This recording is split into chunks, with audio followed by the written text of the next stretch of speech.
Queridos hermanos, iniciamos la lección divina de este martes 20 de mayo, martes de la quinta semana del tiempo de Pascua. Por la señal de la Santa Cruz de nuestros enemigos, líbranos, Señor Dios nuestro, en el nombre del Padre, y del Hijo, y del Espíritu Santo. Amén. Señor mío y Dios mío, creo firmemente que estás aquí, que me ves, que me oyes. Te adoro con profunda reverencia, te pido perdón de mis pecados y gracia para hacer con fruto este tiempo de lección divina. Madre mía Inmaculada, San José, mi Padre y Señor, Ángel de mi guarda, interceded por mí.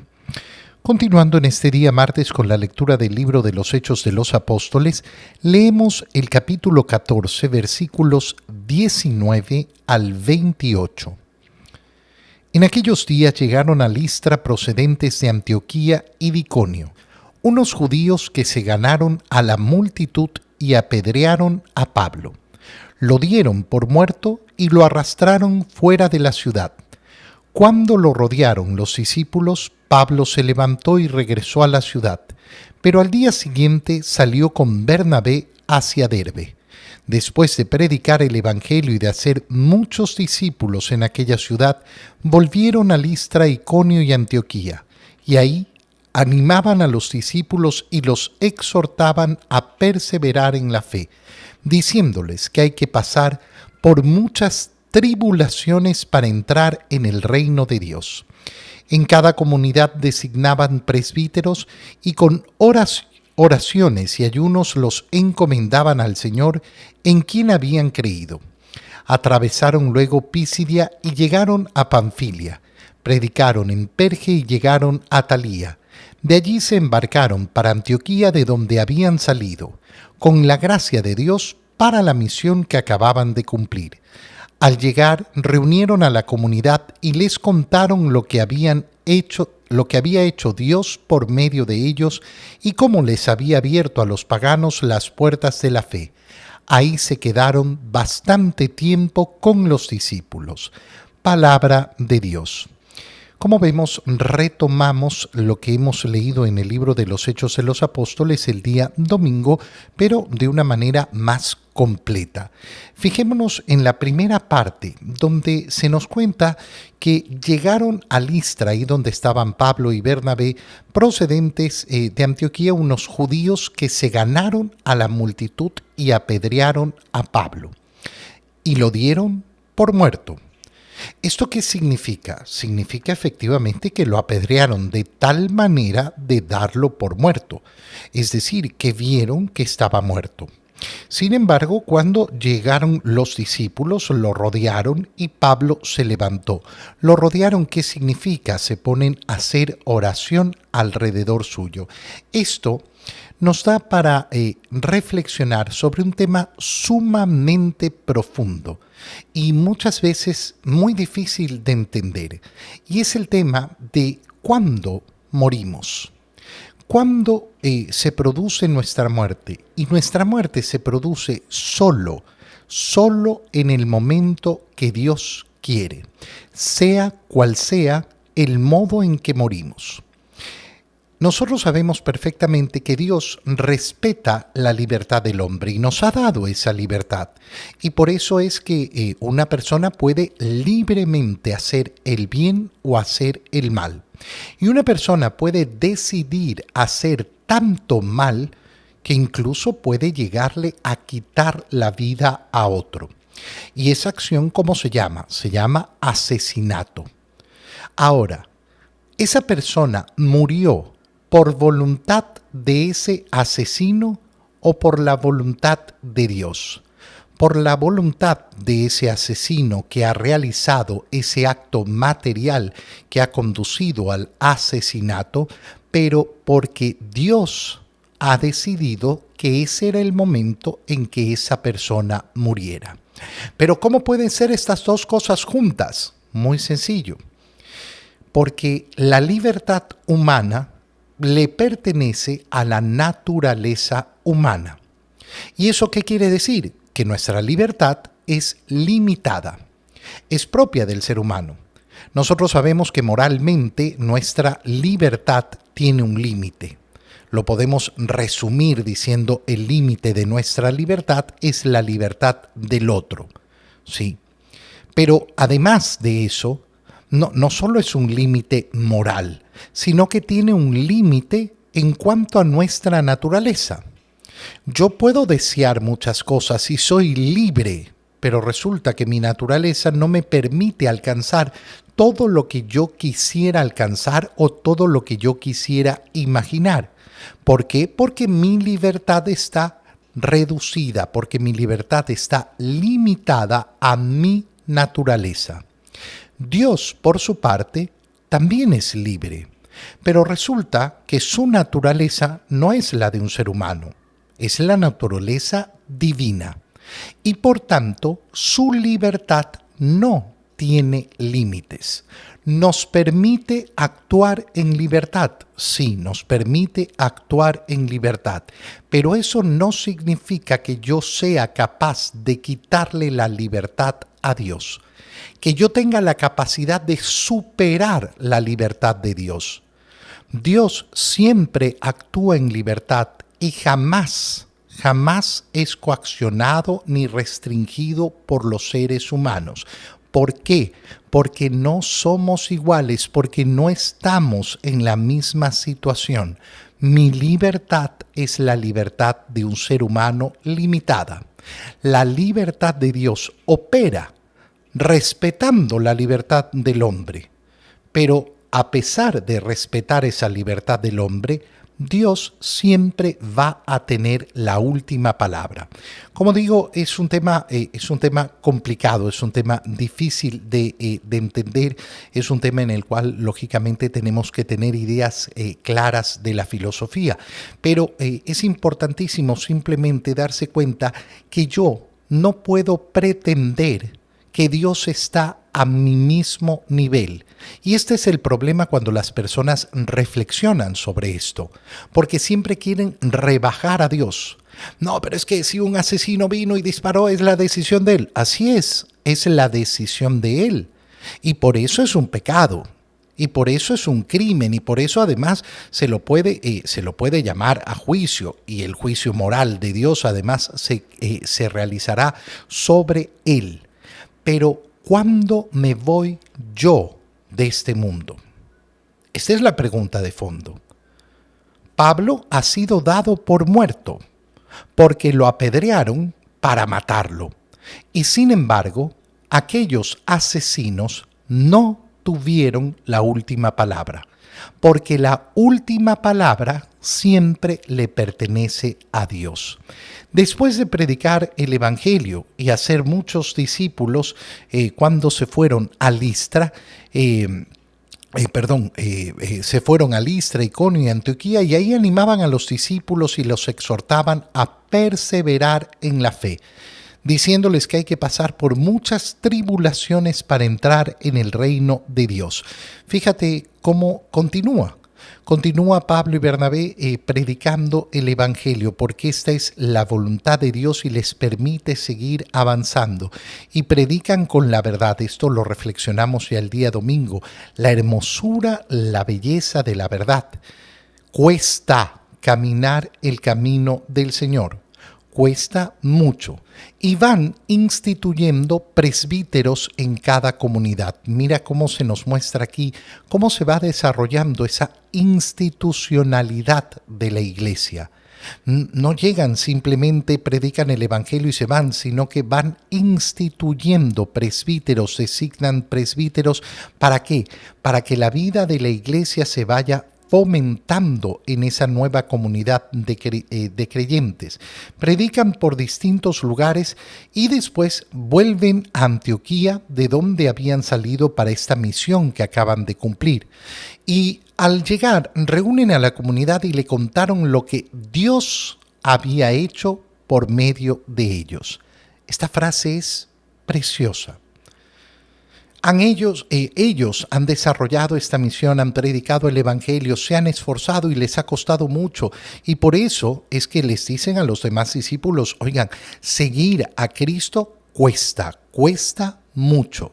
Sin embargo, son sumamente conscientes de que esa predicación del Evangelio y toda la gracia que conlleva y todas las conversiones que llevan siempre son obra de Dios, por medio de ellos,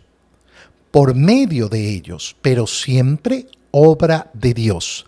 Qué bonito, porque es ese actuar junto a Dios, ser colaboradores del Señor, estar dispuestos efectivamente a abrazar la misión que el Señor nos da y darle el sentido más grande a nuestra vida, que es la de colaborar en la voluntad de Dios, en el deseo que Dios tiene de que el Evangelio se transmita a todos.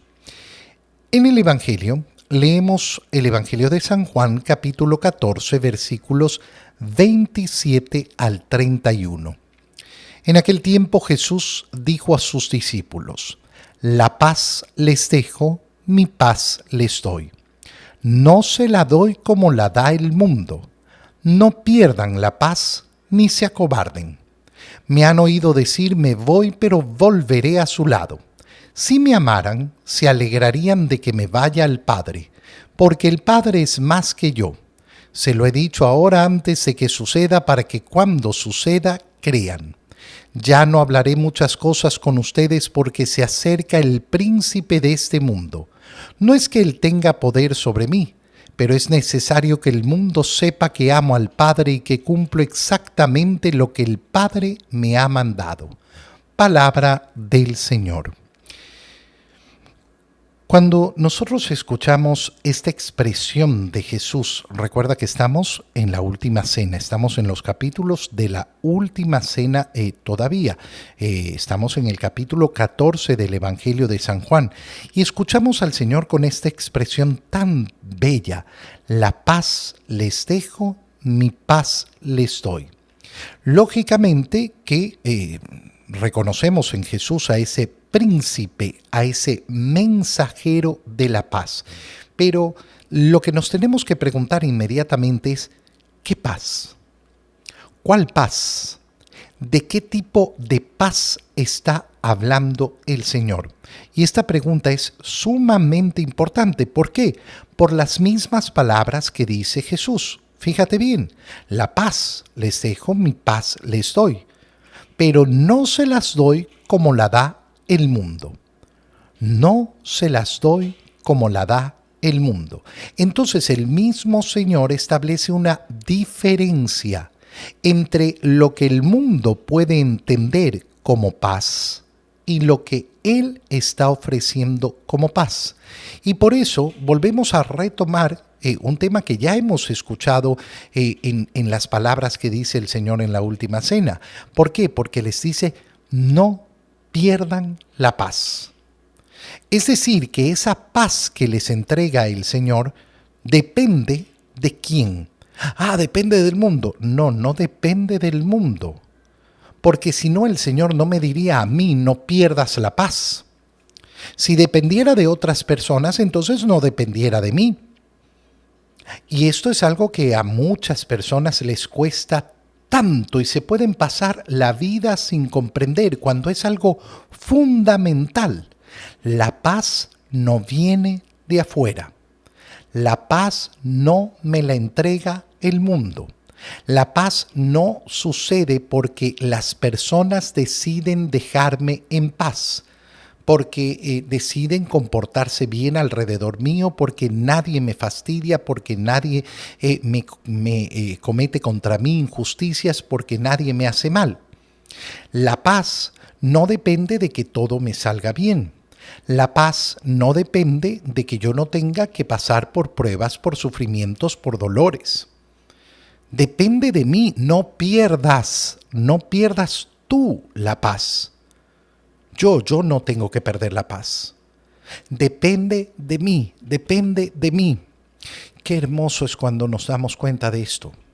Qué hermoso es cuando nos decidimos a caminar el camino del Señor sabiendo que depende de mí, que no depende de los otros, que no depende de los otros. No, es que yo tuviera paz y mi esposo hiciera lo que yo le digo, yo tuviera paz y mi esposa me dejara en paz, yo tuviera paz y mis hijos no sé cuánto, yo tuviera paz y la sociedad, yo tuviera paz y el mundo cambiara. No, hermano mío. Podrían suceder todas las cosas que tú crees que te van a dar paz y aún así no la tendrías. Y aún así no la encontrarías. Seguirías viviendo en las mismas ansiedades, en las mismas angustias. Porque la paz que entrega el Señor depende de mí. Depende de que yo no la pierda acobardándome. La paz que nos entrega el Señor se basa en la reconciliación de los pecados. Acuérdate que la primera vez que hemos escuchado esto, el Señor nos ha dicho, les voy a preparar una habitación en la casa de mi Padre. ¿Por qué? Porque hay habitaciones suficientes. La paz, entonces, la voy a empezar a vivir si soy consciente de la salvación que Cristo me ofrece. Si en cambio lo único que hago es buscar la paz de este mundo, encontraré simplemente gotitas de paz. Gotitas, nada más. Porque tendré momentitos de paz, pero no llegará a más. Y por eso es que las personas tratan de coleccionar esos momentitos y los buscan con afán. No, es que si yo me voy de viaje, no es que si tengo vacaciones, no es que si estoy libre de todos los problemas, no es que si estoy libre de las responsabilidades, entonces ahí tengo un momentito de paz. El Señor no me ofrece un momentito. El Señor me ofrece vivir en paz. ¿Cómo hago para vivir en paz? Muy simplemente, viviendo siempre reconciliado con el Señor, viviendo en la gracia del Señor, sabiendo que yo puedo entregar mi vida hoy en las manos del Señor y estoy en paz. ¿Por qué? Porque no me acobardo, porque no tengo miedo. Me han oído decir, me voy y volveré a su lado. Si me amaran, se alegrarían de que me vaya al Padre, porque el Padre es más que yo. ¿Qué está diciendo el Señor? Que al final, si lograran entender de dónde proviene la paz, se alegrarían de la pasión del Señor. Esto lo hemos vivido en la Semana Santa, cuando la Iglesia ha clamado, bendita la culpa que mereció tal Redentor. Es decir, darnos cuenta que la pasión de nuestro Señor, terrible, materialmente terrible, dolorosísima, pero al final del día, ¿qué es lo que ofrece esa pasión? Ofrece nuestra redención. Y entonces yo siento la alegría, no de que crucifiquen al Señor, no de que lo maltraten, sino la alegría de saber que ahí se manifiesta todo su amor por mí, que ha estado dispuesto a soportar eso por amor a mí. No me alegra su pasión, me alegra su amor, me alegra su profundo amor. Ya no hablaré muchas más cosas con ustedes. ¿Por qué? Porque se acerca el príncipe de este mundo. No es que tenga poder sobre mí. Qué palabras tan profundas e importantes. El príncipe de este mundo, ¿a quien se refiere? A Satanás. No es que tenga poder sobre mí. Satanás no tiene poder sobre Dios.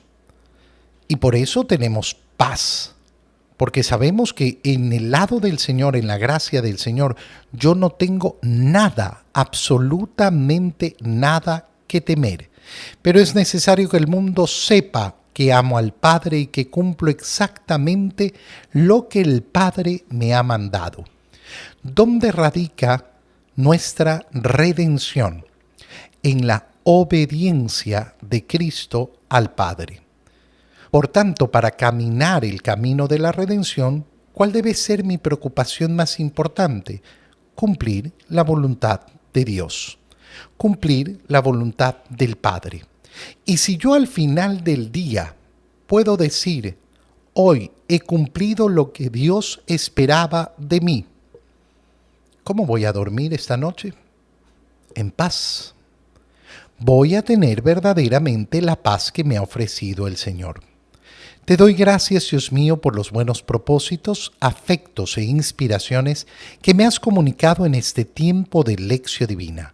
Te pido ayuda para ponerlos por obra. Madre mía Inmaculada, San José, mi Padre y Señor, Ángel de mi guarda, interceded por mí. María, Madre de la Iglesia, ruega por nosotros. Queridos hermanos, que el Señor los bendiga, los cuide, los proteja en el nombre del Padre y del Hijo y del Espíritu Santo. Amén. Un feliz día para todos.